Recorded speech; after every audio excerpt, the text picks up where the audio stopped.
I've spent many hours working with student writers, both as a writing tutor and as a writing instructor. One of the most common problems for students is that they have a hard time getting their ideas down on paper. I remember Amber came to me with a good outline, incredible research, a clear point she was trying to make, and a terribly confusing rough draft. As the reader, I felt frustrated reading through the paper because I knew the writer had a point to make, I just didn't know what it was. I met with Amber in my office hours, and I taught her some basic rules about the paragraph. She left feeling relieved and excited. She revised her paper and ended up with an A. Ever since that first year of teaching, when I met Amber, I have been teaching the T paragraph to my students because I think it is one of the most effective ways to improve writing. There are 4 decisions that you need to make for each paragraph. The topic sentence needs to make clear what the paragraph is about. The topic sentence will focus the reader on the main point of your paragraph. There are many different jobs for each paragraph, but one of the typical college level style topic sentences makes a claim about the topic. A claim goes a little further than just a factual or declarative statement.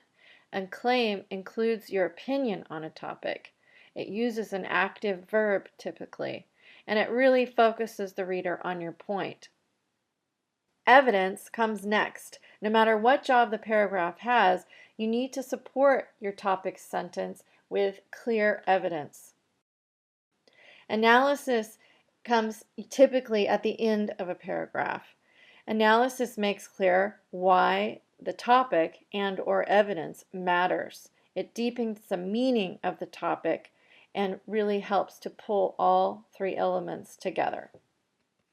To help you remember all of this information, every time you write a paragraph, I want you to think of T, T-E-A, topic, evidence, and analysis. I'm going to talk briefly about the topic sentence. Remember, the whole purpose of the paragraph is to organize your ideas. So you should have 1 idea per paragraph. 1 topic per paragraph helps your reader stay focused and improves the clarity of your writing. When I read Amber's paper, I noticed that she tended to jam multiple ideas into a paragraph, which only confused me. In some paragraphs, Amber herself was able to identify 2, 3, even 4 ideas.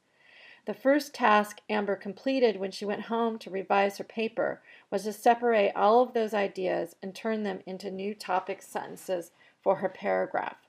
Conversely, writers often start with an outline that includes the topic sentences for each paragraph.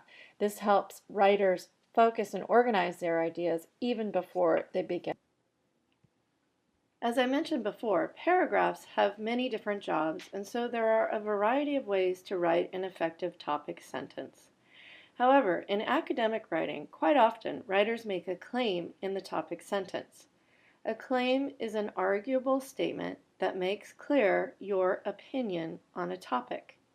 It goes beyond mere facts and situates the reader in relation to the perspective of the writer. Let me give you a couple of examples. Number 1, there are many ads on television. This is a factual statement. Nobody could argue with this. It's also a boring statement, a bland statement, and inspires the question, "So what?" by the reader. And number 2, network advertising can contribute to poor self-image. This is an arguable statement. This is a claim. The writer has come out and made the point clear so that the reader understands why the topic matters. They are also better set up to get to the evidence that supports this claim. Evidence. Can you support that claim? If you made a claim in your topic sentence, which is a good strategy, then your reader is expecting you to justify that claim. Even if your paragraph is just working to define or describe a certain topic, your reader will need some concrete details to help them understand your topic. To help you remember the E in TEA, let me give you 3 terms: experience, explanation, and examples. Experience can be any personal experience or anything from your personal repertoire that gives you support for your topic. An explanation is just that. Always explain to the reader. Don't assume they get your point. Take the time to write it out. Examples, well, when you're dealing with a text, examples often come in the form of quotations, or summary, or paraphrase, but there are many other examples that writers use to support their point. Whereas the topic sentence can be a general statement, the evidence portion of the paragraph should be specific. The point should be supported with specific data, experiences, and/or factual material, and it should be very clear what the connection is between the topic sentence and the evidence. A good paragraph connects the dots between the topic and evidence in the analysis. The analysis makes clear how the evidence supports the topic, but it also goes deeper by making clear why this topic matters. Why should I care? That is what the reader is asking all the way through the essay. The analysis is where the writer makes the reader understand why they should care. Analysis is the writer's elaboration, evaluation of the point and/or the information that came previously in the paragraph. The analysis should connect the dots between the topic and the evidence, and on a more global scale, it should also connect to the purpose of the essay, the thesis statement. You can also think of the analysis as your opinion, the meaning and/or importance of the information, and what the writer learned should be clearly explained and evaluated in the analysis portion of the paragraph. This is critical thinking. This is college-level writing. You have to connect the dots for the reader. This also helps organize your essay and your points. It helps create flow in your writing, and it helps really clarify why your thesis statement or the purpose of your message matters. Please take out a blank sheet of paper and fold it into 4 equal parts.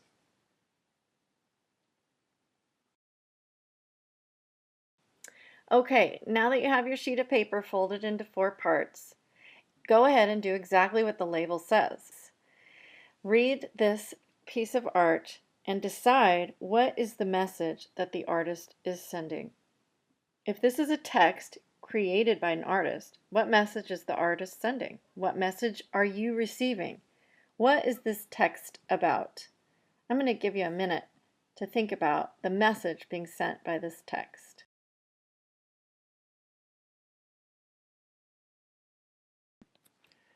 Okay, you've only had a minute to determine the meaning of this art, so don't worry too much about the answers that you come up with for the next activity. There is no one right answer, so just do your best to write about what is meaningful to you. I will read the directions, and you're going to write your responses in the 4 squares that you created on your paper.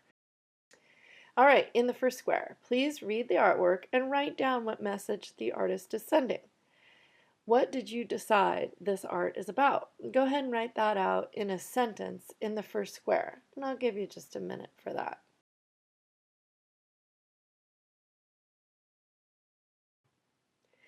Okay, so for those of you who are ready, go ahead and move on to the second square. In the second square, please list the details that helped you make meaning of the art. Remember, there's no one right answer, so I want you to think about which parts of the art resonated with you. What did you think about when you were making meaning? What shapes, what colors, what parts of the art helped you come up with that meaning that you just wrote down in the first square? I'll give you a minute for this, and you don't need to write complete sentences, just list the details.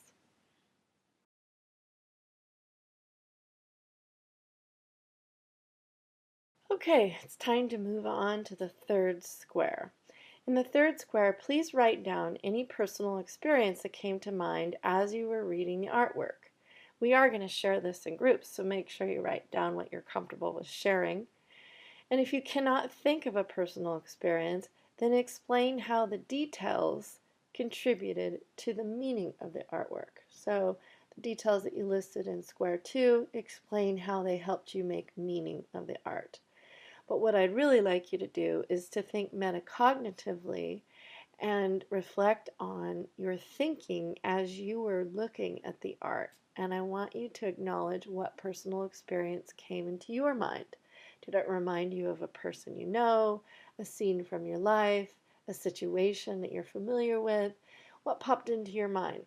And if you can come up with a personal experience, go ahead and write that. But if not, you are welcome to explain how the details helped you make meaning of the art. I'm going to give you a couple of minutes for this, a little longer.